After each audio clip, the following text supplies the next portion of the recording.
আল্লাহ বলেছেন রিজিকের মালিক তো আমি আল্লাহ। আমি আল্লাহ কাউকে খাওয়াই, কাউকে আবার কম খাওয়াই, কাউকে খাওয়াই না। ওই ক্ষুধাটা দিয়ে আমি ঘরের মধ্যে আমার ওই বান্দাগুলাকে পরীক্ষা করি। আমার নবী এমনও দিন গেছে যিনি 3 বছর পর্যন্ত শিহাবে আবু তালিবের মধ্যে আল্লাহর নবীকে বন্দি রেখেছে। নাউজুবিল্লাহ বলেন। ওই আবু জাহেল, উতবা, সাইবা আমার নবীকে কত না খাওয়ায় রাখছে। শিহাবে আবু তালিবের মধ্যে কোনো খাবার যায় নাই, খাবার যায় নাই। ওই নবী 3 দিন 4 দিন শুধু, যেই নবী আল্লাহর কাছে সাহায্য চাইলে আল্লাহ দিতে বিন্দু পরিমাণ দেরি করে না। যেই নবী 3 দিন খায় নাই, ওই নবীর সঙ্গে সাহাবায়ে কেরামরাও খায় নাই। আল্লাহর নবী সাল্লাল্লাহু আলাইহি ওয়াসাল্লাম, সাহাবায়ে কেরামরা ক্ষুধায় কাতর হয়ে ছটপট করে, কিন্তু আল্লাহর নবী তাদের সঙ্গেও ছটপট করেন, তিনিও খান নাই। খন্দকের যুদ্ধের মধ্যে পরীক্ষা খনন করতে গিয়ে আল্লাহর নবী সাল্লাল্লাহু আলাইহি ওয়াসাল্লাম 3 দিন পর্যন্ত পেটের মধ্যে খাবার নাই, সাহাবায়ে কেরামদের কোনো খাবার নাই। কাতরায় সোজা হতে পারেন না। আল্লাহ নবীর একজন সাহাবী যুদ্ধের ওই ময়দানে পরীক্ষা খনন করতে গিয়ে প্রায় 1500-1400 সাহাবী নিয়ে পরীক্ষা খনন করেন। একটা সাহাবীর পেটের মধ্যে ক্ষুধা, কোনো খাবার নাই। আমার নবীও, সাহাবীরা খাচ্ছে না, আমার নবীও খায় না। সুবহানাল্লাহ বলেন না। আমার নবীও এই ক্ষুধার মধ্যে তিনি 3 দিন পর্যন্ত না খেয়ে পেটের মধ্যে পাথর বাঁধলেন। জাবের রাদিয়াল্লাহু তাআলা আনহু নবীর কাছে গিয়ে অনেকক্ষণ পর্যন্ত পর্যবেক্ষণ করলেন। ইয়া রাসূলুল্লাহ, ইয়া হাবিবাল্লাহ, নবী গো, ও নবী, আপনার পেটে কি ক্ষুধা লেগেছে? নবী কয়, আমি আজকে 3 দিন খাই নাই। কয়দিন বলেন? এই 3 দিন খাই নাই, কিন্তু এই 3 দিন খাওয়ার পরেও আল্লাহর দাওয়াতি কাজ বন্ধ হয় না। বন্ধ হয়েছে? বন্ধ হয় নাই। আর আমরা একদিন না খাওয়াইতে হলে কাজ বন্ধ। কি বন্ধ? কাজ বন্ধ। 2 দিন না খাইতে পারলে কাজ বন্ধ। নামাজে তো নাই, নামাজ নাই, রোজা নাই, না খাইতে পারলে আল্লাহর কোনো বিধান নাই। জাবের রাদিয়াল্লাহু তাআলা আনহু কানে কানে বলে, ইয়া রাসূলুল্লাহ, ইয়া হাবিবাল্লাহ, আপনি 3 দিন পর্যন্ত না খেয়ে রয়েছেন, আপনার পেটের মধ্যে কি? নবী আমার ডাক দিয়ে বলে, ও জাবের, 3 দিন খাবার হয় না, আমার পেটের মধ্যে আমি 2টা পাথর বেঁধে রাখলাম। আল্লাহু আকবার বলেন না। সাহাবায়ে কেরাম, এক একটা সাহাবায়ে কেরাম একটা পাথর বেঁধেছে।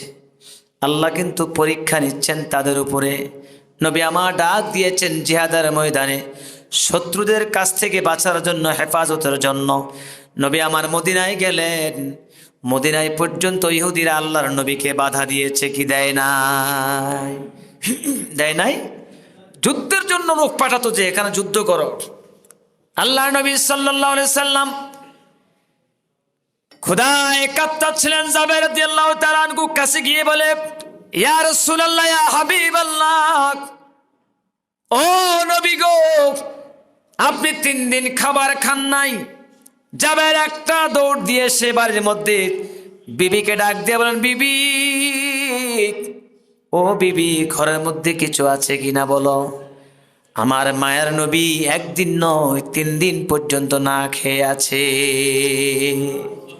জাবেরের বিবি ডাক দিয়ে বলে, আমার প্রিয়তমা স্বামী, অন্য ঘর থেকে কিছু খাবার দিয়েছি, সামান্য কটা রুটি আর একটু গোশত আছে, যা আমি আর আপনি খাইলে সেটা হয়ে যাবে। বলে, না না, খাওয়া যাবে না, আমার দিনের নবী, আমার মায়ের নবী খায় না, আমার মায়ের নবীকে খাওয়াইতে হবে।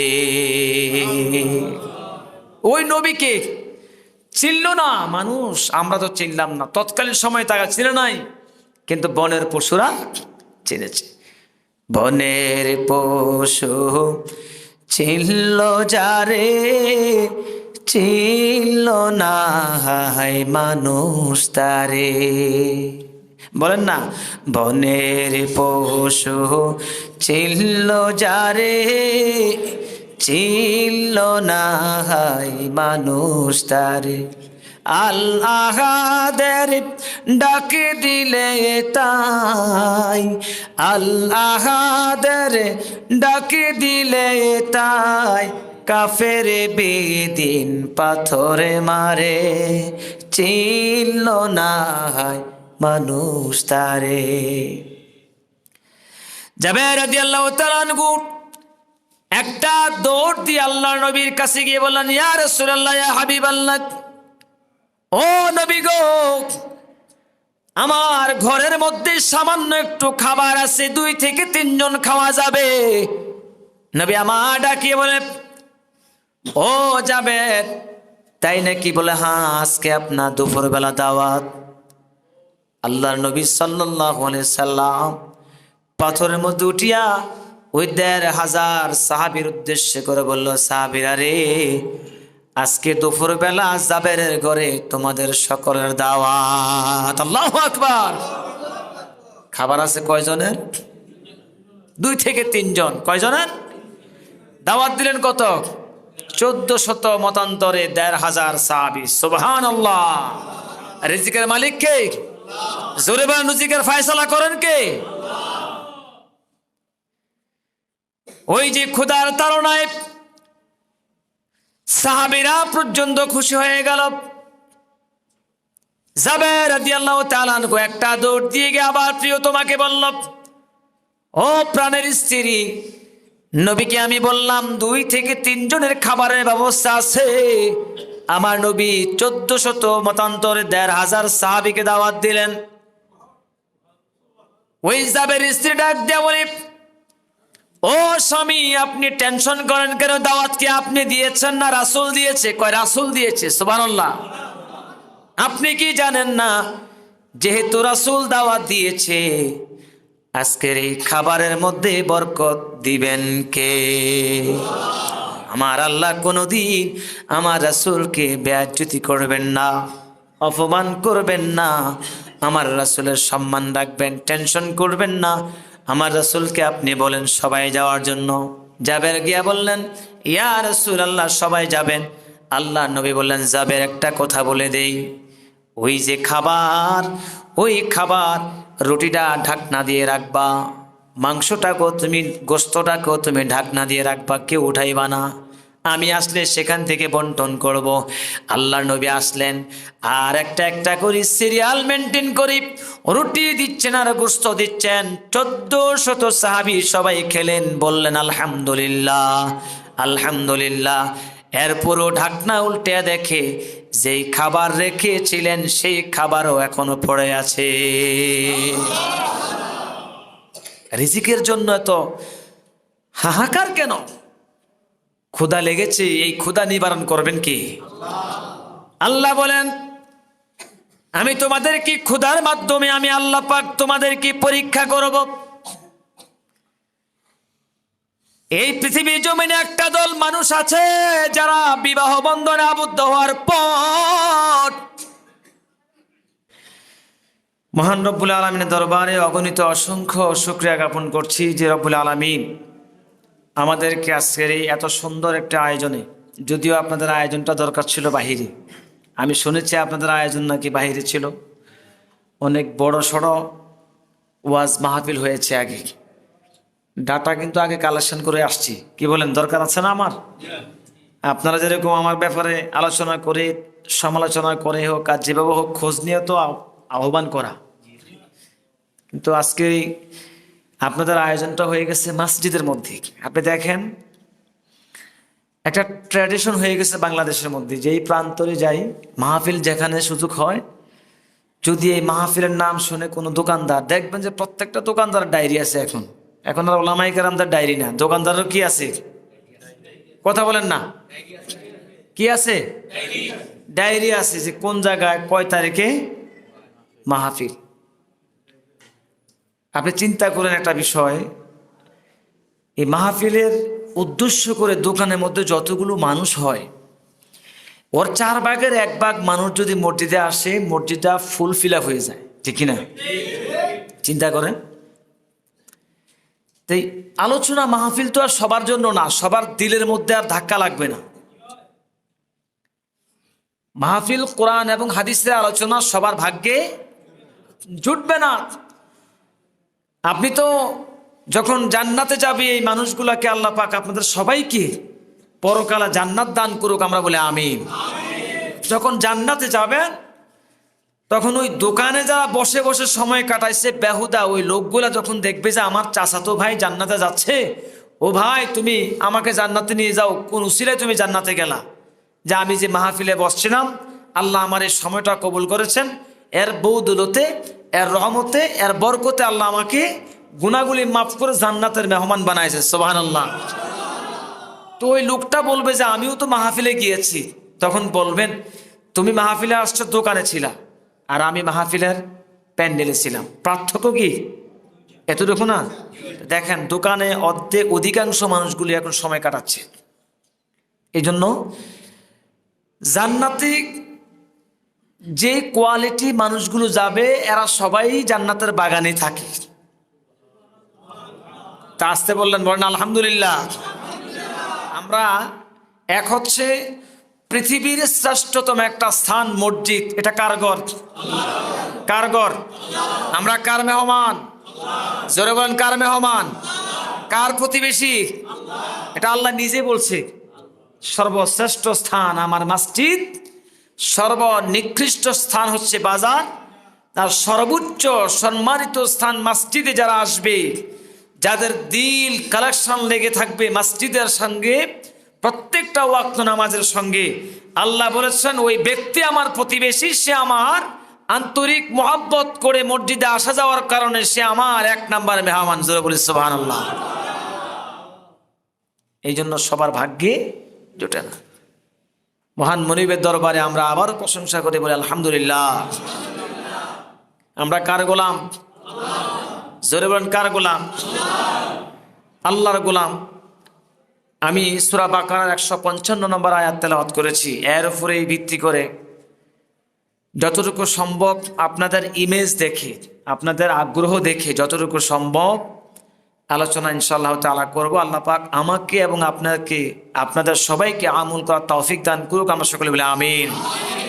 মুআজ্জাজ হাজিরিন, আমরা সবাই কিন্তু মুসলমান। সবাই কি? সবাই মুসলমান। কিন্তু মুসলমান শুধু আমাদেরকে নাম দিয়েছে। আমরা নামের মুসলমান না কামের মুসলমান?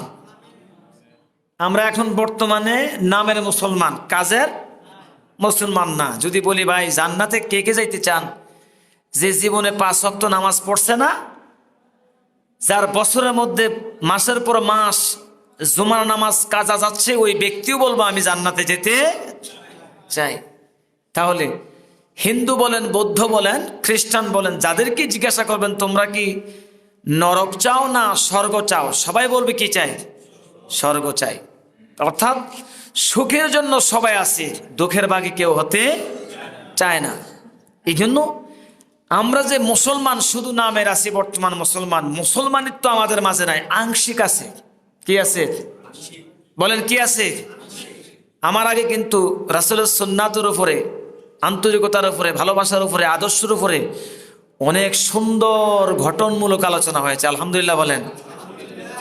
আমরা যদি এখান থেকে একটা আদর্শকে মেনে চলি, আপনাদের এই যে পাশাপাশি মসজিদের সম্মানিত ইমাম সাহেব হাফিজ ভাই আলহামদুলিল্লাহ যে সুন্দর আলোচনা করেন, আপনারা শুনেন না? সাপ্তাহিক যে আলোচনাগুলো এগুলি শুনেন না? এই সাপ্তাহিক আলোচনা শুনতে আসলে আমরা সবাই ঘুমাই। কি করি বলেন? ঘুমাই সামনে বইসে কোনো রকম, কারণ জামাত যতক্ষণ শেষ না হবে ততক্ষণ পর্যন্ত যাওয়া যাবে না। এই জন্য চোখ বন্ধ করে ঘুমায় থাকে, কেউ হেলান দিয়ে ঘুমায়। হুজুর কি বলছে এটা কোনো আর খেয়াল নেই। কিন্তু হুজুরের কাছ থেকে প্রতি সপ্তাহে যদি একটা করে আমল করতেন, তাহলে আমার আপনার জীবন পরিবর্তনের জন্য এটাই যথেষ্ট, ঠিক কিনা বলেন? এই জন্য মুসলমানিত্ব আছে আমাদের কাছে মাত্র আংশিক। সকালবেলা যদি মুসলমান থাকি, বিকালবেলা নাই। ঘন্টার পর ঘন্টা আমরা দোকানে সময় কাটাই, এরকম আছে না নাই?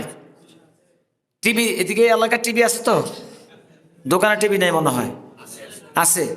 মনে কোনো কষ্ট নেবেন না, আমাদের এলাকায় হরদম আছে। কি করে? এই দাড়ি পাকনা মুরব্বীগুলা বসে বসে চা খায়, এক কাপ চা নেয় আর টিভি দিকে তাকায় দিছে। নামাজের কথা বললে যত রকমের অজুহাত। এই দুনিয়ার মোহে পরে কতক মুসলমান, এই দুনিয়ার মোহে পরে কতক মুসলমান, নামাজ রোজা সব ছাড়িয়া দেখে টিভির গান, ওরা কিসের মুসলমান, ওরা কিসের মুসলমান। ঠিক কিনা? ওরে নামাজেরই বললে কথা, দেখায় কত অজুহাত, মাথায় ব্যথা ঘাড়ে ব্যথা, আরো দেখায় মাজায় বাত। আছে না নাই?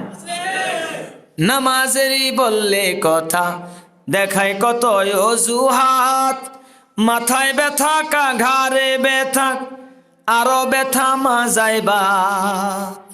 রুকু সেজদা দিতে নাকি মাজায় লাগে টান, ওরা কিসের মুসলমান, ওরা কিসের মুসলমান। আল্লাহ রাব্বুল আলামিন বলেন,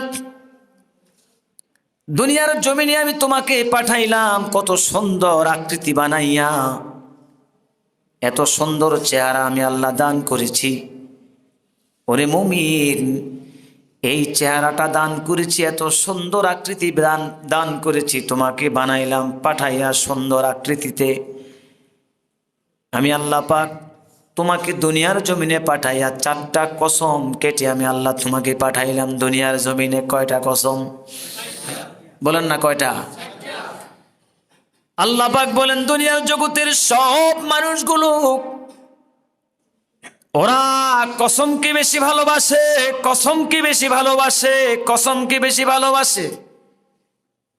এই জন্য আল্লাহ 4টা জিনিস মূল্যবান সম্পদের কসম কেটে বললেন, ওয়াত্তিনি ওয়াজ্জাইতুনি ওয়াতুরি সিনিনা ওয়া হাযাল বালাদিল আমিন।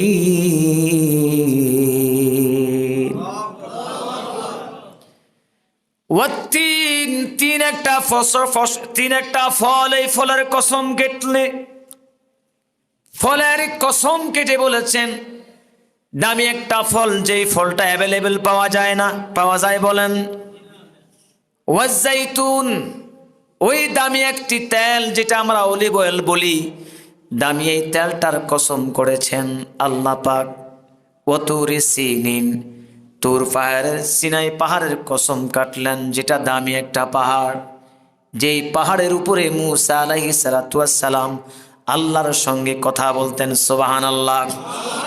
ওয়া হাযাল বালাদিল আমিন, ওই মক্কা নগরীর কসম কেটেছেন আল্লাহ, যে মক্কা নগরী অত্যন্ত পবিত্র দামি একটা স্থান। এই কসমগুলা কাটার পরে আল্লাহ বলেছেন, লাকাদ খালাকনাল ইনসানা ফি আহসানি তাকওয়িম। বলেন আল্লাহু আকবার। আমি মানুষগুলাকে সুন্দর আকৃতিতে বানাইলাম। শুধু এইটুকু নয়, মানুষকে কত সম্মান দিয়েছেন আল্লাহ। আল্লাহ পাক আবার বলেন, ওয়ালাকাদ কাররামনা বানি আদম। দুনিয়ার মানুষেরা কোন সৃষ্টিকে আমি আল্লাহ এত সম্মান দেই না, এত ইজ্জত দেই নাই। সুবহানাল্লাহ বলেন না। আমি আল্লাহ পাক এই মানুষটাকে এত সম্মান দিলাম, এত ইজ্জত দিলাম। আমি এদের কাছ থেকে কোনো সম্পদ চাই না, কোনো খাবার চাই না।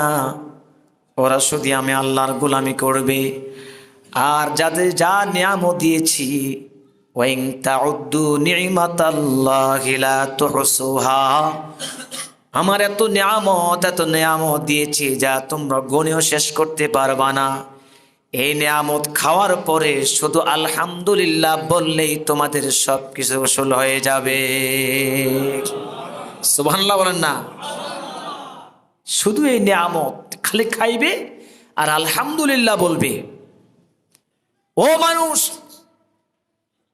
তোমাদেরকে এত সুন্দর আকৃতিতে পাঠাইলাম, এই পাঠানোর পরে কি তোমাদের দায়িত্ব শেষ? না।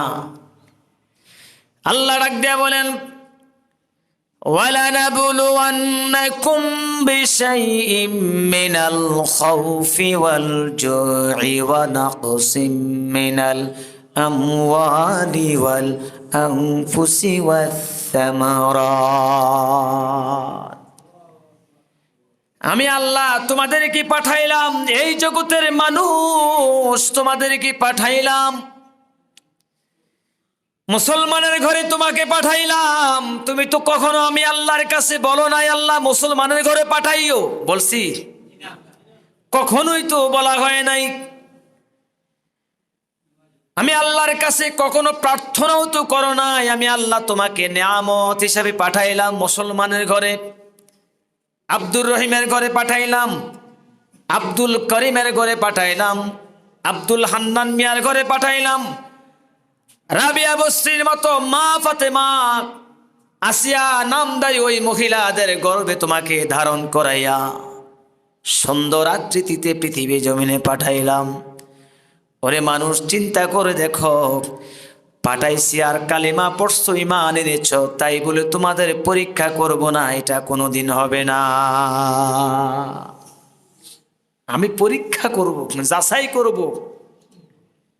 এই আয়াতের মধ্যে আল্লাহ পাক বলেছেন, সূরা বাকারার 155 নম্বর আয়াতের মধ্যে আল্লাহ রাব্বুল আলামিন বলেছেন, আমি মানুষদেরকে 5টা ক্যাটাগরিতে, 5টি রাস্তায়, 5টি জিনিসের মাধ্যমে, 5টি মাধ্যমে তাদেরকে আমি পরীক্ষা করব। কয়টি মাধ্যম? বলেন, কয়টি মাধ্যম? আজকের এই 5টি মাধ্যম জেনে যাবেন, সম্ভব হলে এগুলি আমল করবেন। যদি আমল করতে পারেন তাহলে অবশ্যই অবশ্যই জান্নাতে যাওয়ার জন্য, দুনিয়াতে আমল করার জন্য আপনার মধ্যে একটা পরিবর্তন আসবে। জোরে কন্যা সুবহানাল্লাহ। আল্লাহ পাক বলেছেন, মিনাল খাউফ, 1 নাম্বার হচ্ছে আমি আপনাকে, আপনাদের উদ্দেশ্যে বলে 1 নাম্বার হচ্ছে মিনাল খাউফ, ভয়ের মাধ্যমে আমি আল্লাহ তাকে পরীক্ষা করব। 1 নাম্বার একটা ভয়। বলেন তো, বাঘ দেখলে আমরা কি ভয় করি না কি ভয় করি না? সাপ দেখলে আমাদের ভয় আছে না নাই? অথচ সাপ দেখলে আমরা সামনাসামনি ভয় করি, পিছনে ভয় করি না। ভয় করি? বাঘ সামনে আসলে ভয় করি, কিন্তু পিছনে আমরা ভয় করি না, এরকম আছে না? কিন্তু আল্লাহ পাক বললেন ভিন্ন আকারে, আমাকে তোমরা দেখবা না, না দেখি তোমরা ভয় করতে হবে। সুবহানাল্লাহ। আমি শুধুমাত্র পৃথিবীর জমিনে বৈজ্ঞানিকের চোখের মাধ্যমে, তাদের মাধ্যমে তারা কত গবেষণা করছে, কিন্তু আল্লাহকে দেখার কোনো পদ্ধতি পায় নাই, চোখ আজও পর্যন্ত আবিষ্কার করতে পারে নাই। আল্লাহু আকবার। ওই বৈজ্ঞানিক নাসা যদি কিয়ামত পর্যন্ত আমার কোরআনটাকে রিসার্চ করে আমি আল্লাহকে দেখার কোনো কৌশল তারা বাইর করতে পারবে না। অর্থাৎ আল্লাহকে না দেখে তোমরা ভয় করতে হবে। সুবহানাল্লাহ। আর আমি আল্লাহ শুধু একবার তোমাদের সঙ্গে, একবার নয়, সাক্ষাৎ করব একটা জায়গায়। যারা জান্নাতে যাবে সেই জান্নাতিওয়ালার সামনে আমি আল্লাহ রাব্বুল আলামিন তাদের সঙ্গে দিদার লাভ করব। আমরা আল্লাহর দিদার চাই কি চাই না? সবাই চাই। নামাজ পড়ে নাকি না পড়ে, রোজা রেখে নাকি না রেখে, পর্দা করে নাকি না করে, দান সদকা করে নাকি না করে, আল্লাহ বলেছেন ভয়। আল্লাহ পাক কোন একটা আয়াতের মধ্যে বলেন, ইয়া আইয়ুহাল্লাযীনা আমানুত্তাকুল্লাহ, আমানুত্তাকুল্লাহ, আল্লাহকে ভয় করো ও ঈমানদারেরা। এখানে আল্লাহ কাফেরদেরকে বলে না, ইয়া আইয়ুহাল কাফিরুন বলা হয় নাই, ইয়া আইয়ুহাল নাসারাও বলা হয় নাই, ইয়া আইয়ুহাল অন্য কোন জাতিকে বলা হয় নাই, বলা হয়েছে ঈমানদারেরা তোমরা আল্লাহকে ভয় করো। হাক্কা তুকাতিহি, ভয় করার মতো ভয় করো। দুনিয়ার জমিনে একজন মানুষকে সামনে দেখলে আমরা ভয় করি, পিছনে ভয় করি না। আমি আল্লাহ যেখানে থাকি না, তুমি যেখানে থাকো না কেন, যদি সাত আসমান সাত জমিনের নিচের মধ্যেও তুমি থাকো, সেখানেও আমি আল্লাহ দেখি। জোরে কন্যা সুবহানাল্লাহ। আটলান্টিক মহাসাগরের সবচেয়ে তলদেশের মধ্যে ছোট্ট একটা আল্লাহর সৃষ্টি রয়েছে, যেটা পোকা বলেন, মাছ বলেন, মাখলুক বলেন, আল্লাহ দেখেন। আল্লাহ রব্বুল আলামিন মূসা আলাইহিস সালাতু ওয়াস সালামকে বলেন, ও মূসা, পাহাড়ের চূড়ার মধ্যে উঠো, দেখো একটা পাথর আছে, ওই পাথরের মধ্যে একটা আঘাত করো। পাথর ফেটে গেল, ভিতর থেকে আরেকটা পাথর বের হলো। আল্লাহ বললেন সেটার মধ্যে আঘাত করো। এটার মধ্যে আঘাত করলেন, ভিতর থেকে আরেকটা পাথর বের হলো। আল্লাহ নবীকে বলা হলো আবারও আঘাত করো। আবারও আঘাত করলেন, করার পরে বললেন ভিতরে কি আছে? কয় আল্লাহ তোমার একটা সৃষ্টি আছে। সুবহানাল্লাহ বলেন না। ওই সৃষ্টিকে দেখো, যেই পাথর ভাঙলাম, পাথর ভাঙ্গার পরে একটা পাথর আরেকটা পাথর আসলো, সেটার ভিতরে আরেকটা পাথর আসলো। তাকে জিজ্ঞাসা করো কি বলে? বলে মূসা, আমি হাজারো পাথরের মধ্যে থাকি না কেন, সেখান পর্যন্ত আল্লাহ আমাকে দেখে। কিন্তু আজকে আমরা রমজানে রোজা রাখি, ঘরের দরজা বন্ধ করে চুপচাপ খাওয়া আরম্ভ করি, এরকম একদল আছে না নাই? ওই আল্লাহ আমাদের দেখে না, নাউজুবিল্লাহ বলেন। এগুলি মনে হয় আপনাদের এই এলাকাতে নাই। রোজার মধ্যে দিনের বেলা খাওয়া এরকম লোক নাই মনে হয়। কথা কেন আছে? জোরে কর না, আসেনি? আছে আছে। মাঝে মধ্যে আমাদেরকে কিছু মহিলারা ফোন দেয়, হুজুর রোজার দিন কি এই বিড়ি খাওয়া যায় আসেনি? বিড়ি খাইলে বলে রোজা ভাঙবে না। তো কে বললো? আমার হাজব্যান্ড ঘরের চিপার মধ্যে বসে বসে বিড়ি টানলে, আর বললাম যে বিড়ি খাচ্ছ? কয় বিড়ি তো কোনো পানি না, বিড়ি তো আর খাবার না, এটা ধোঁয়া, এটা খাইলে রোজা ভাঙবে না। মানে ফতুয়া দিয়ে দিছি। চিন্তা করেন আপনি, কি দিল? ফতুয়া। তাহলে গোপনে গোপনে সিগারেট খাইলেও কি আপনার ইয়া যাবে? রোজা ভাঙবে না? কথা বলেন। এই এলাকাত নাই এগুলো, আলহামদুলিল্লাহ, আলহামদুলিল্লাহ নাই। আল্লাহ আমাদের সবাইকে কবুল করবো না, আমিন। অথচ যে বেরোজগারেরা দরজা লাগাইয়া সুন্দর করে দিনের বেলা খাবার খায়, আবার রাস্তাঘাটের দোকানের মধ্যে সুন্দর করে রমজান মাস যখন আসে, জীবনে কোনোদিন পর্দা দেখি না। রমজান মাসে পর্দা আছে না নাই? দোকানে পর্দা আছে না নাই বলেন? টাগরা টাগরা যুবক গোলা এরা তো আছে, আবার দাড়ি পাকাওয়ালা কিছু মুরব্বী যায়, পর্দা আলগি দিয়া সুন্দর করে ভিতরে যায়, বসে বসে খাইয়া আবার বের হয়, লাগে যেন আসমান থেকে ফেরেশতা বের হয়ে আসলো। নাউজুবিল্লাহ কর না। একদম টাগরা যুবক, দাড়ি পাকা, রিক্সা চালায় আসছে, বলে হুজুর কি করতাম? আবার এই দোকানে দিয়ে আমরা কাছে দিয়ে গেলে কি কয় জানেন নাকি? হুজুররা সময় বুঝে না। কি বুঝে না? হুজুররা কি বুঝে না? সময় বুঝে না। খালি দোকানের দিনের মেলা চলে আসে, আর উনি যে বসা বসা খাওয়ায় এটা কোনো ক্ষতি না, খালি হুজুররা গেলেই। আল্লাহ বলেছে এটার নাম ভয় নয়, এটা ভয় নয়। আমি আল্লাহকে না দেখে তোমরা বিশ্বাস করবা, না দেখে ভয় করবা, আখিরাতে তোমাকে জাহান্নামের মধ্যে জ্বালাইবে, সেই কথাগুলো চিন্তা করে তুমি ভয় করবা। তোমার জন্য কঠিন শাস্তির ব্যবস্থা আছে, ওটার জন্য তুমি ভয় করবা। আমি আল্লাহকে দেখো না, কিন্তু মনে করতে হবে আমি আল্লাহকে যদিও না দেখি, স্বয়ং আল্লাহ আমাকে দেখছে।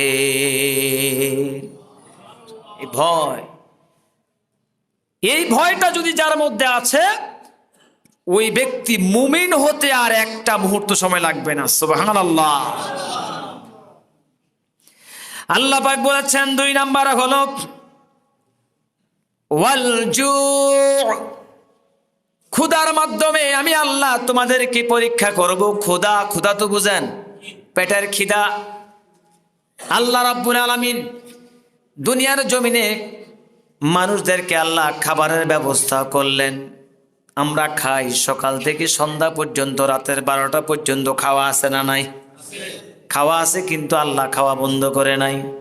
আল্লাহ বলেছেন বান্দারে যে 5 ওয়াক্ত নামাজ পড়ে আমি আল্লাহ তাকে খাওয়াই, কিন্তু তার খাওয়াটার মধ্যে 19-20 রয়েছে।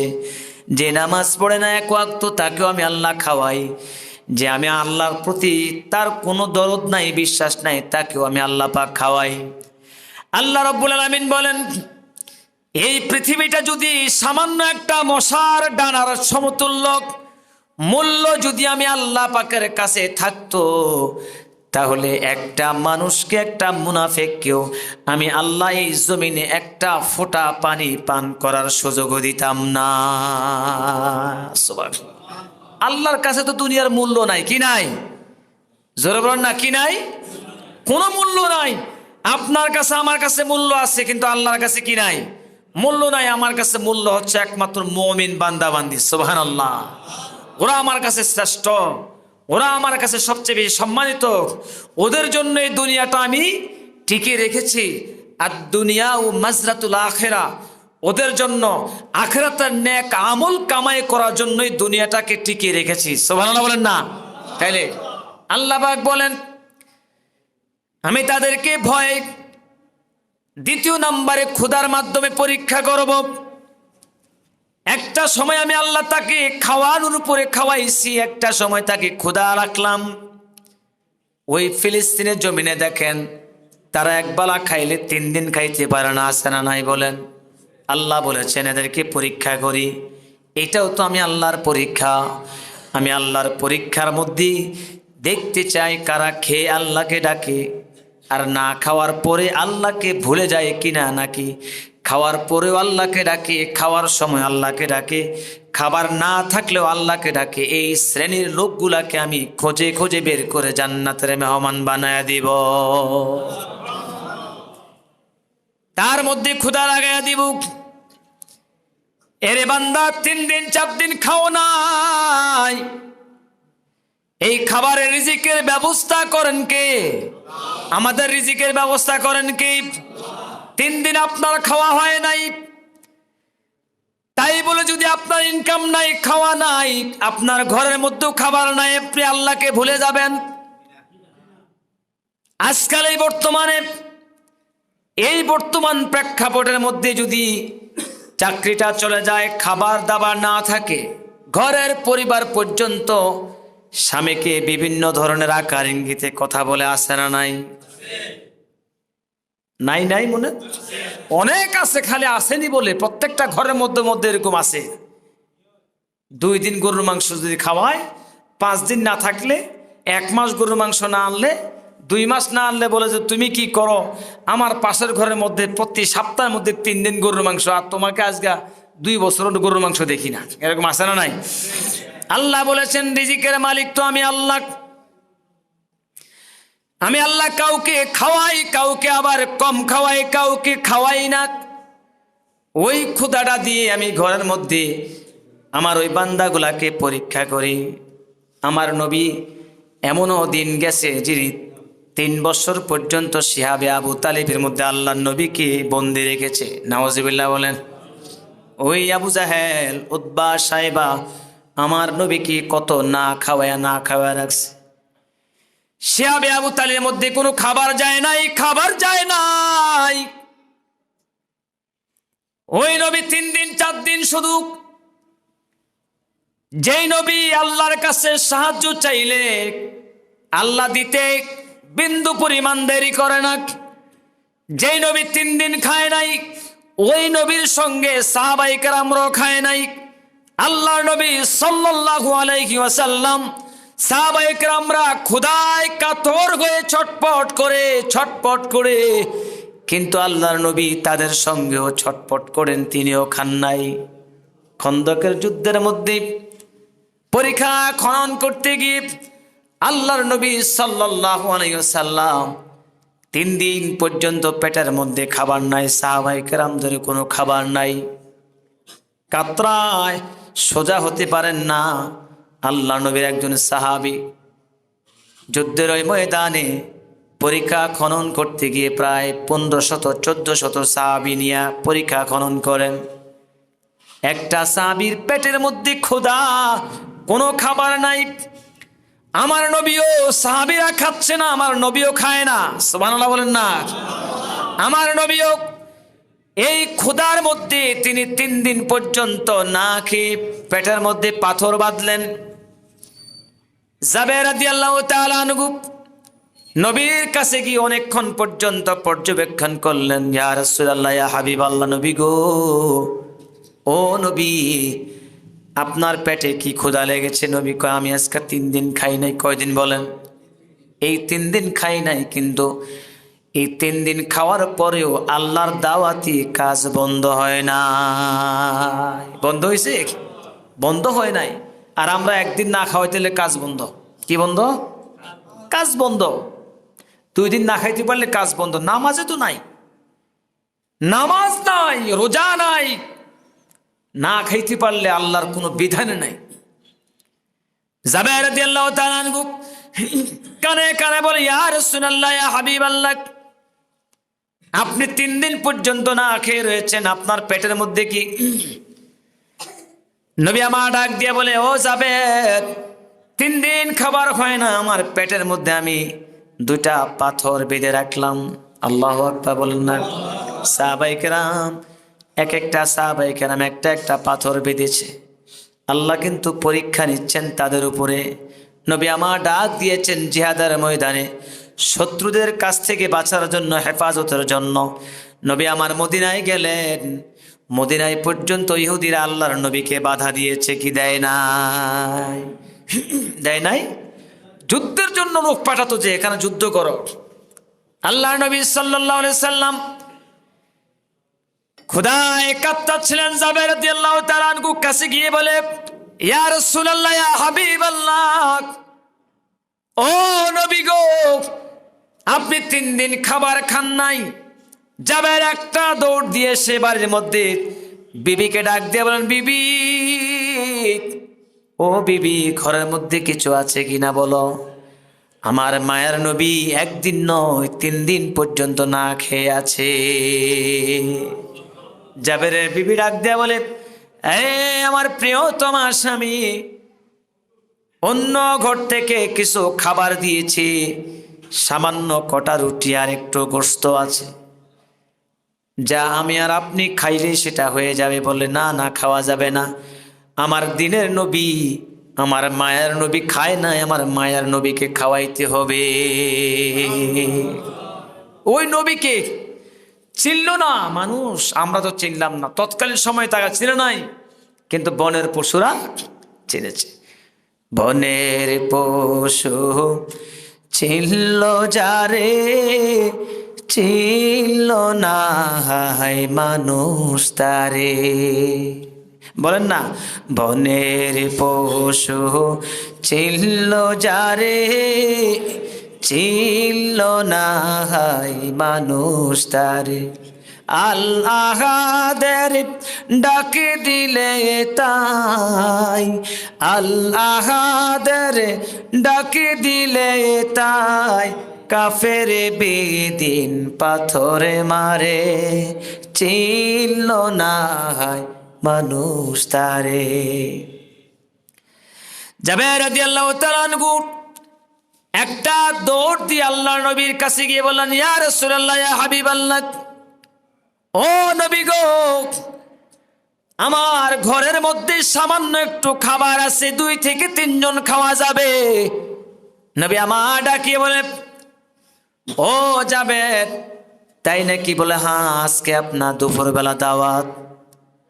আল্লাহর নবী সাল্লাল্লাহু আলাইহি সাল্লাম পাথরের মধ্যে উঠিয়া ওই 1,500 সাহাবীর উদ্দেশ্যে করে বলল, সাহাবীরা রে, আজকে দুপুরবেলা জাবেরের ঘরে তোমাদের সকলের দাওয়াত। আল্লাহু আকবার। খাবার আছে কয়জনের? 2 থেকে 3 জন। কয়জনের দাওয়াত দিলেন? কত? 1400 মতান্তরে 1,500 সাহাবী। সুবহানাল্লাহ। রিজিকের মালিক কে? জোরে বলেন, রিজিকের ফয়সালা করেন কে? ওই যে ক্ষুধার তাড়নায় সাহাবীরা পর্যন্ত খুশি হয়ে গেল। জাবের রাদিয়াল্লাহু তাআলা আনহু একটা দৌড় দিয়ে গিয়ে আবার প্রিয় তোমাকে বলল, ও প্রাণের স্ত্রী, নবীকে আমি বললাম 2 থেকে 3 জনের খাবারের ব্যবস্থা আছে। আমার নবী 1400 মতান্তরে 1,500 সাহাবীকে দাওয়াত দিলেন। ওই জাবের স্ত্রী ডাক দিয়ে বলে, ও স্বামী, আপনি টেনশন করেন কেন? দাওয়াত কি আপনি দিয়েছেন না রাসূল দিয়েছে? কয় রাসূল দিয়েছে। সুবহানাল্লাহ। আপনি কি জানেন না, যেহেতু রাসূল দাওয়াত দিয়েছে, আজকের এই খাবারের মধ্যে বরকত দিবেন কে? আমার আল্লাহ কোনোদিন আমার রাসূলকে বেইজ্জতি করবেন না, অপমান করবেন না। আমার রাসূলের সম্মান রাখবেন, টেনশন করবেন না।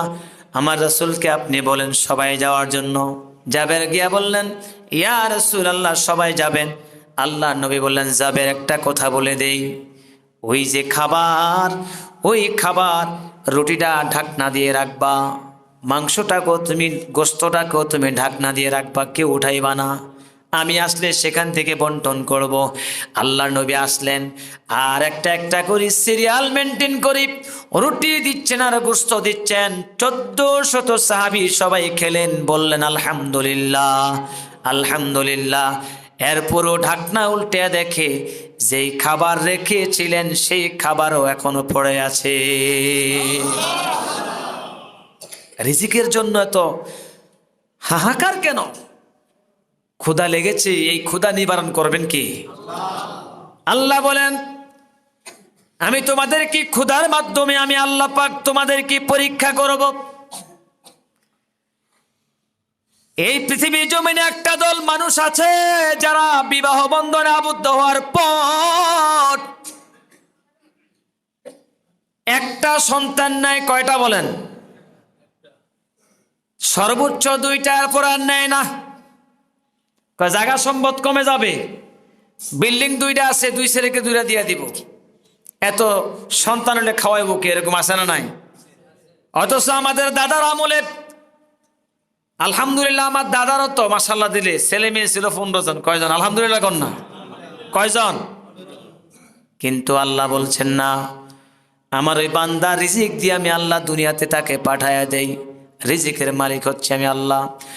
আল্লাহ রাব্বুল আলামিন বলেন, বান্দারে, ওই রিজিকের ভয়, খাবারের ভয়, ক্ষুধার মাধ্যমে, ক্ষুধার ভয়ে তোমরা যারা সন্তান নিচ্ছ না, এই সন্তানগুলা কিয়ামতের ময়দানে তোমাদের বিরুদ্ধে আল্লাহর কাঠ গড়ায় মামলা করবে।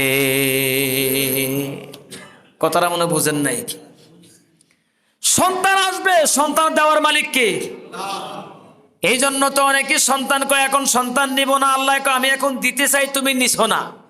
আবার যখন তুমি নিতে চাইবা, আমি আল্লাহ তোমাকে সন্তান দিব না। এরম আছে না নাই? এই জন্য বলে, ওই খোদার ভয়ে, খাবারের ভয়ে, রিজিকের ভয়ে যদি তোমরা সন্তান না নাও, ওই সন্তানগুলা কিয়ামতের ময়দানে তোমার বিরুদ্ধে আল্লাহর কাছে মামলা দায়ের করবে। তারপরে আল্লাহ রাব্বুল আলামিন বলেন, 3 নম্বরে আল্লাহ পাক বলেছেন, ওয়া নাকসিম মিনাল আমওয়াল, সম্পদের মাধ্যমে আমি আল্লাহ পরীক্ষা করব। কিসের মাধ্যমে বলেন? দেখবেন একদল কোয়ালিটি আছে, তারা সম্পদ অনেক, হঠাৎ করে দেখবেন 2 থেকে 3 বছর পরে সকল সম্পদগুলি আল্লাহ পাক ধ্বংস করে দিয়েছেন যে কোনো একটা কারণে। এরকম আছে না নাই বলেন? দাদার সম্পদ অনেক, কোটি কোটি টাকার সম্পদ, দাদার যে সন্তান, ওই সন্তান আবার নষ্ট করে ফেলে। এরকম আছে না নাই? আল্লাহ বলেছেন, বান্দারে, তোমাকে আমি আল্লাহ সম্পদ দিব, আবার সম্পদটা কেড়ে নিব। সম্পদ অবস্থা আমি আল্লাহকে ভুলেও নাই। সম্পদ নেওয়ার পরে আমাকে কি ভুলে যাও নাকি আমি আল্লাহকে দোষ দাও, সেটাই দেখব। এই জন্য দেখবেন সব প্রথমে চাকরি থাকবে, পরে আর চাকরি থাকে না। কারণ চাকরি যখন চলে যায়, রিজিকের ব্যবস্থাও করেন কে বলেন? কে করেন?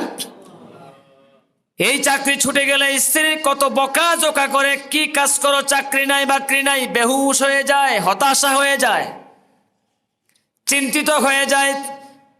আল্লাহ পাক তখন আপনাকে আর আমাকে সুন্দর করে পরীক্ষা করে নেন, বান্দা, সম্পদ যখন দিয়েছিলাম তুমি আমাকে স্মরণ করেছো, যাকাত দিয়েছ, ফিতরা দিয়েছ, দান করেছ, সব কিছুই সদকা করেছ। যখন তোমার কোনো অসুস্থতার কারণে, কোনো একটা সন্তানের কারণে, আমি আল্লাহ পাক উসিলা বানাইয়া, সন্তানের কারণে হোক রোগের কারণে হোক, অসুস্থতার মাধ্যমে হোক, একটা উসিলা বানাই আমি আল্লাহ তোমার সম্পদগুলি আল্লাহ পাক বিনষ্ট করে দেই, এরম আছে না নাই? ক্যান্সারে আক্রান্ত করাইয়া বাড়ি ঘর পর্যন্ত শেষ করে ফেলেছে, এরকম লোক আছে আমাদের কাছে। হুজুর 5 তলা বিল্ডিং, 3টা ছিল, 3টা বিল্ডিং এর শেষ পর্যন্ত বিক্রি করতে বাধ্য হয়েছে।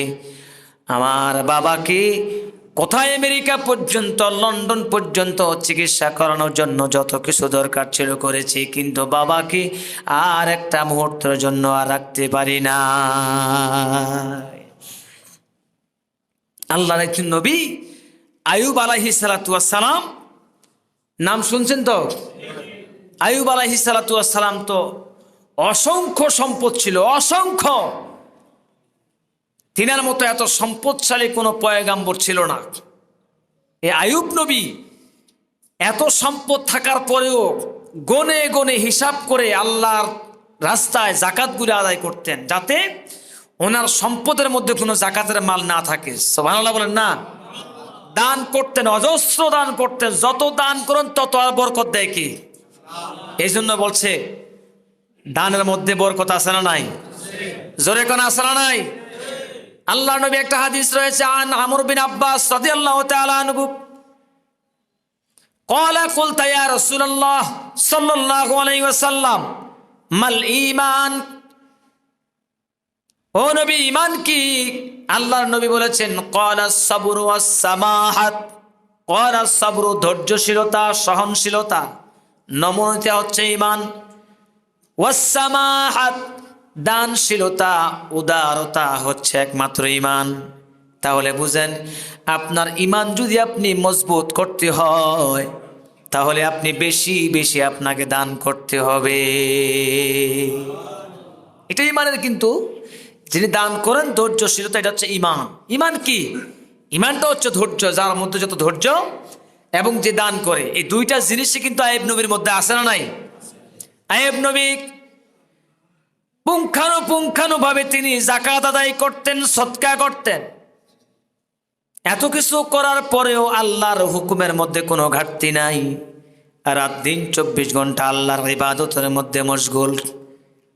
আইয়ুব নবীর এই ইবাদত দেখে শয়তান ঈর্ষায়িত হয়ে যায়, বলে আল্লাহ তোমার আইয়ুব নবী সম্পদ বেশি বেশি আছে বিধায় তোমার হুকুম পালন করে, দেখি তার হুকুম পালন করা ব্যাঘাত করতে হলে, তার ইবাদত নষ্ট করতে হলে, তোমার কাছ থেকে তাকে ফিরাইতে হলে তার সম্পদটা কমায়া দাও। দেখবা আইয়ুব নবী সম্পদ কমে গেলে আর তোমাকে আল্লাহ বলে ডাকবে না। আমার আল্লাহ ডাক দিয়ে বলে, হেরে আজাজিল, আইয়ুব নবীর সমস্ত সহায় সম্পদ যদি আমি আল্লাহ পাক নষ্ট করে দেই, সব কিছু ধ্বংস যদি করে দেই, তারপরেও আইয়ুব নবী আমাকে ভুলবে না, আমার ইবাদত থেকে সে কখনো মাহরুম হবে না। শয়তান বলে না, পরীক্ষা করেন। আল্লাহর নবী আইয়ুব আলাইহিস সালাতু ওয়াস সালামের আস্তে আস্তে সম্পদগুলাকে নষ্ট করে দিলেন। একদিন লোকেরা ডেকে বলে, ও আইয়ুব নবী, আপনার সন্তানগুলা ওই যে বিদ্যালয়ে পড়াশোনা করে তার ছাদ ভেঙ্গে পড়ে তারা ইন্তেকাল করছেন। এই কথা শুনে আইয়ুব নবী বলেছেন আলহামদুলিল্লাহ। কি বলছেন? এটা কি আল্লাহর প্রশংসা করছেন না কষ্ট পাইলেন? বলেন না কার? বলছে যে আল্লাহ দিয়েছে আমার সন্তান, আবার নিয়েছেন কে? কে নিয়েছেন?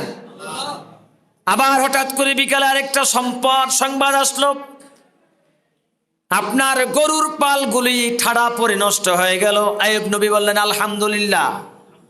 যেরকম আলহামদুলিল্লাহ।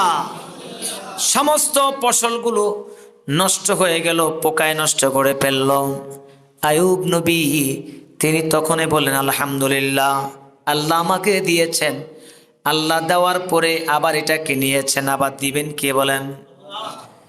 এবার শয়তানকে ডাক দিয়ে বলে, আজাজিল, আমার আইয়ুব নবীর সম্পদ সব কিছুকে ধ্বংস করে দিলাম, দেওয়ার পরেও আইয়ুব নবী দেখো আলহামদুলিল্লাহ বলে, আমি আল্লাহর শুকরিয়া আদায় করে মনের মধ্যে কোনো একটা টেনশন নাই, কোনো পেরেশানি নাই। সন্তানগুলা দুনিয়ার জমিন থেকে বিদায় করে দিলাম, আয়ুব নবী আলহামদুলিল্লাহ বলেছি, গরুর পাল, বকরির পাল, ভেড়ার পাল, যত পালগুলি আছে সম্পদগুলি আমি নষ্ট করে দিলাম, আলহামদুলিল্লাহ বলেছে। দেখো আমার ইবাদত বন্ধ নাই, আগে যেমনি করেছে এখন ঠিক তেমনি ভাবে করলেন।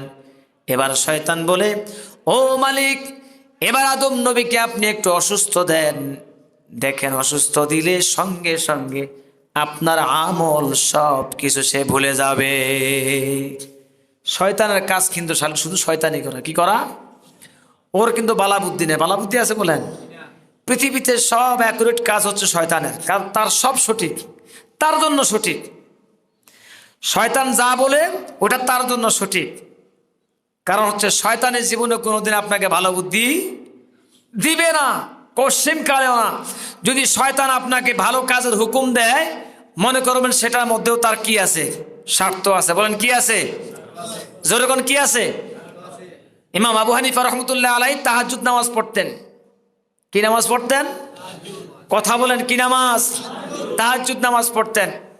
তাহাজ্জুদ নামাজ পড়তে গিয়ে যে নেক আমল তিনি ইনকাম করেন, শয়তানের হিংসা লেগে যায়। এরকম কিছু আমাদের মানুষও শয়তান আছে না নাই?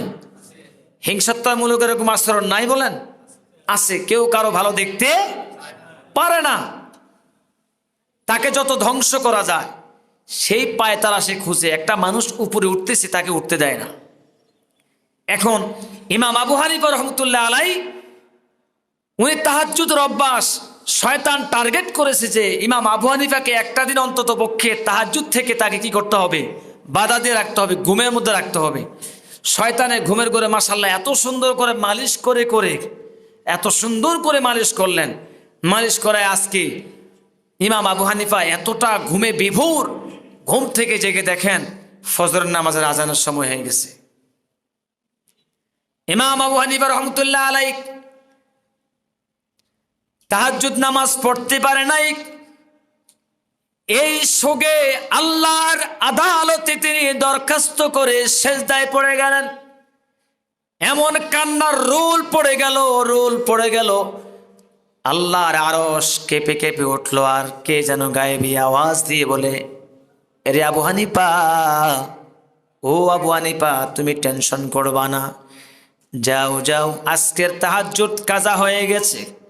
শয়তান তোমাকে ঘুমের ঘরের মধ্যে রেখে দিয়েছে, যাও একটা ওয়াক্ত তাহাজ্জুদ নামাজ যেহেতু পড়তে পারো নাই, তার সঙ্গে তুমি কাতর হয়ে গেছো, আমি সুসংবাদ দিলাম, আজকের এই কাজা একটা ওয়াক্ত তাহাজ্জুদের বিনিময় তোমার আমলনামায় 40 দিনের তাহাজ্জুদের সওয়াব লিখে দিলাম। জোরে কন্না আল্লাহু আকবার। কয় দিনের?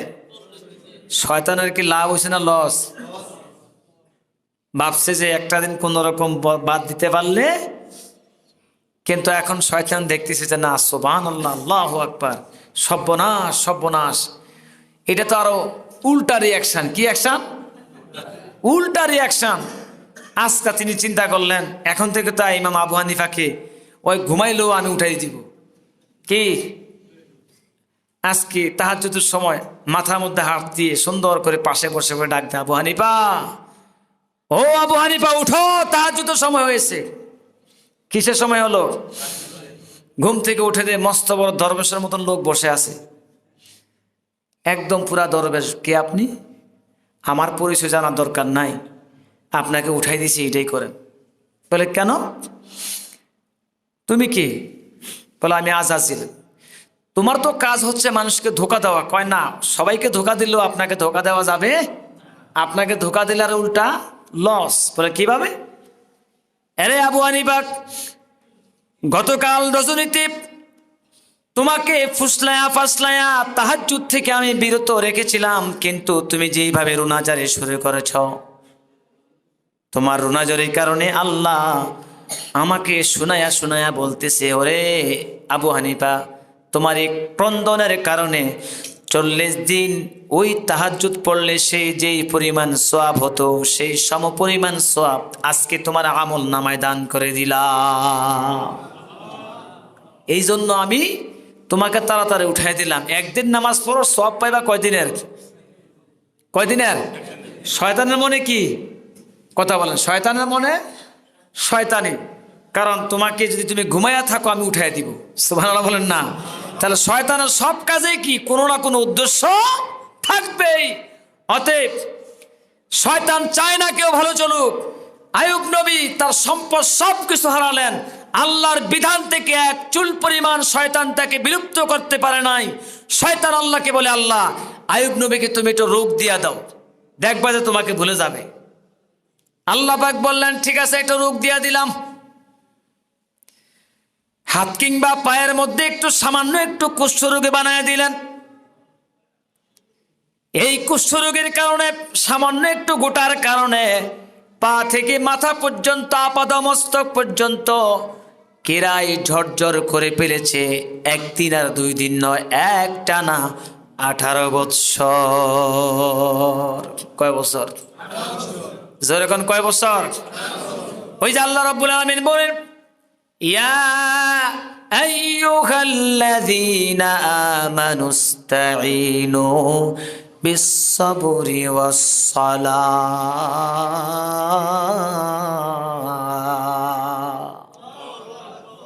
আল্লাহ ডাক দিয়া বলে, বান্দারে তোমরা যখন আমি আল্লাহর কাছে সাহায্য চাইবা, কিভাবে সাহায্য চাইবা আমি আল্লাহ বলে দিলাম। ধৈর্যের মাধ্যমে এবং সালাতের মাধ্যমে আল্লাহর কাছে সাহায্য চাইবা। যখন কোনো বিপদ আসবে, যখন কোনো বালা মুসিবত আসবে, অজু বানাইয়া 2 রাকাত সালাত আদায় করবেন। ওই সেজদায় গিয়ে আপনি কান্না করে বলবেন, আল্লাহ আমার এই সমস্যাটা আপনি সমাধান করে দেন। এটা পরীক্ষিত একটা আমল, ইনশাআল্লাহ তাআলা আপনিও পরীক্ষা করবেন এই আমলটা। ওয়াল্লাহি ওয়াল্লাহি ওয়াল্লাহি, যেই মা বোনেরা, যে আমার ভাইয়েরা 2 রাকাত নামাজ পড়ে আপনার ওই মাকসুদের কথাগুলি বলবেন, আপনি দেখবেন ইনশাআল্লাহ সঙ্গে সঙ্গে কোনো না কোনো উসিলায় আল্লাহ আপনার মনের আশা পূর্ণ করে দিবে। সুবহানাল্লাহ। আইয়ুব নবী আলাইহিস সালাতু ওয়াস সালাম কি একটানা 18 বছর পর্যন্ত আল্লাহ পাক তাকে রোগ বালাই দিয়া, ওই আইয়ুব নবী একটা মুহূর্তের জন্য আল্লাহর কাছে কখনো ক্রন্দন করেন নাই। আল্লাহ, ও কাবার মালিক, আমাকে আপনি সুস্থ করে দেন, এই কথা কোনোদিন বলেন নাই। ওনার সকল স্ত্রী চলে গেছে, শুধু একমাত্র রহিমা তার সঙ্গে ছিল। রহিমাকে ডাক দেয়া বলে, ও বিবি রহিমা গো, সবাই তো আমার সুখের সময় ছিল, দুঃখের সময় সবাই চলে গেল, আমিও তোমাকে যাওয়ার জন্য অনুমতি দিলাম। রহিমা ডাক দেয়া বলে, ও প্রাণের স্বামী, যখন আপনার সহায় সম্পদ ছিল, আপনার সব সম্পদগুলি আমি তো ভোগ করেছিলাম, তখন তো আপনাকে ছেড়ে যাই নাই। শেষ বয়স যে অদবি পর্যন্ত আমি আপনাকে ছেড়ে আর কোথাও যাব না। আল্লাহু আকবার। স্বামীর 18 বছর পর্যন্ত কিরায় গ্রাম থেকে বের করে দিয়েছে আইয়ুব নবীকে, একজন পয়গাম্বর। আর এখন বর্তমান প্রজন্মে কত মা বোনেরা ঘরের মধ্যে আব্বা মা রয়েছে, একটু প্রস্রাব পায়খানা করলে ঘরের পুত্রবধূ আর সহ্য করতে চায় না, এরকম আছে না নাই? একদিন 2 দিন বিছনার মধ্যে গড়াগড়ি করলে পুত্রবধূ আর ধারে কাছে যায় না, সবাই না কিন্তু 2-1 জন। কত ঘৃণা করে। নিজের স্বামী যদি হঠাৎ করে অসুস্থ হয়ে যায়, স্বামীকে রেখে বউ অন্যজনের সঙ্গে চলে যায়, এরকম আছে না নাই বলেন?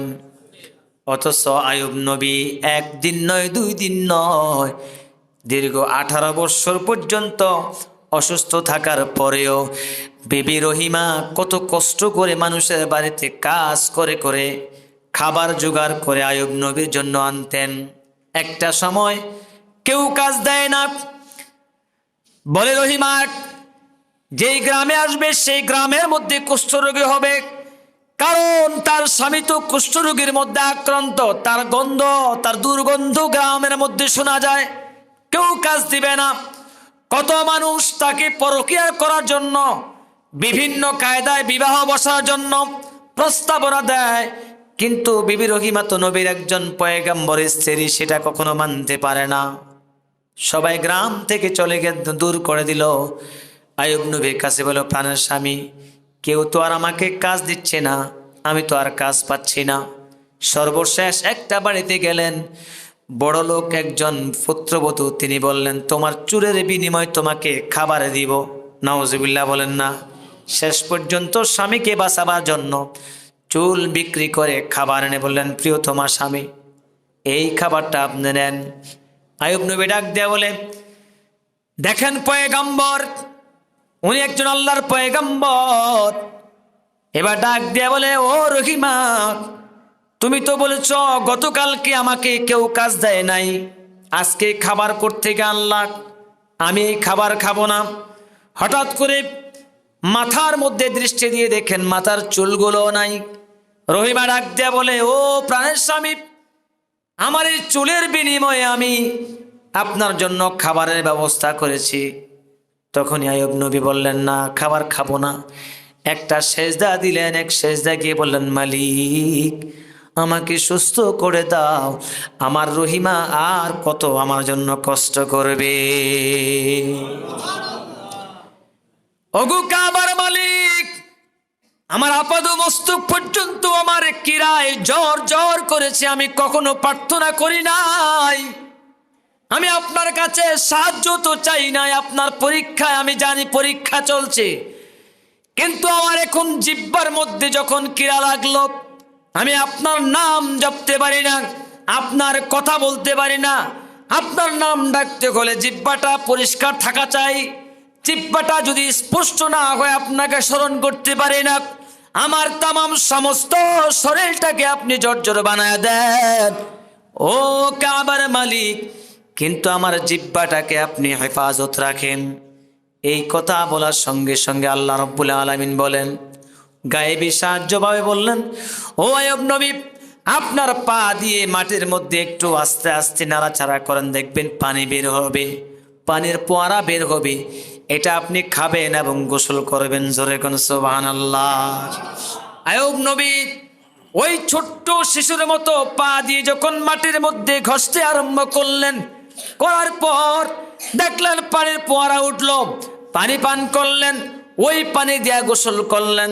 গোসল করার পরে একটু নিজের দিকে তাকায়া দেখেন আইয়ুব নবী সমস্ত শরীরটা যেন সুস্থ হয়ে ইয়াং জেনারেশনের মধ্যে পূর্বে যেমন ছিলেন তার চেয়ে আরো শক্তিশালী হয়ে গেছে। কে করলেন? ধৈর্যের বিনিময় ছিল কি? ধৈর্য। এই ধৈর্যটা থাকার কারণে সম্পদ, অসহায় সব কিছু শেষ হওয়ার পরেও শয়তান শেষ পর্যন্ত পরাজয় বরণ করেছে। আল্লাহ তোমার আইয়ুব নবী সত্যিকার অর্থে তোমাকে ভালোবাসে। জোরে কোন সুবহানাল্লাহ। এই জন্য আল্লাহ বলেছেন, আমি পরীক্ষা করব সম্পদের মাধ্যমে। হঠাৎ করে কয় সকাল বেলার ধনীরে তুই ফকির, সন্ধ্যা বেলা হাজারো মানুষের সঙ্গে আমাদের সাক্ষাৎ হয়। সন্তানেরা বাবার সব সম্পদ গুলাকে নষ্ট করে ফেলেছে, ফেলে দেওয়ার পরে বাবা এখন ভিক্ষা করে, এরকম আছে না নাই? অনেক রয়েছে।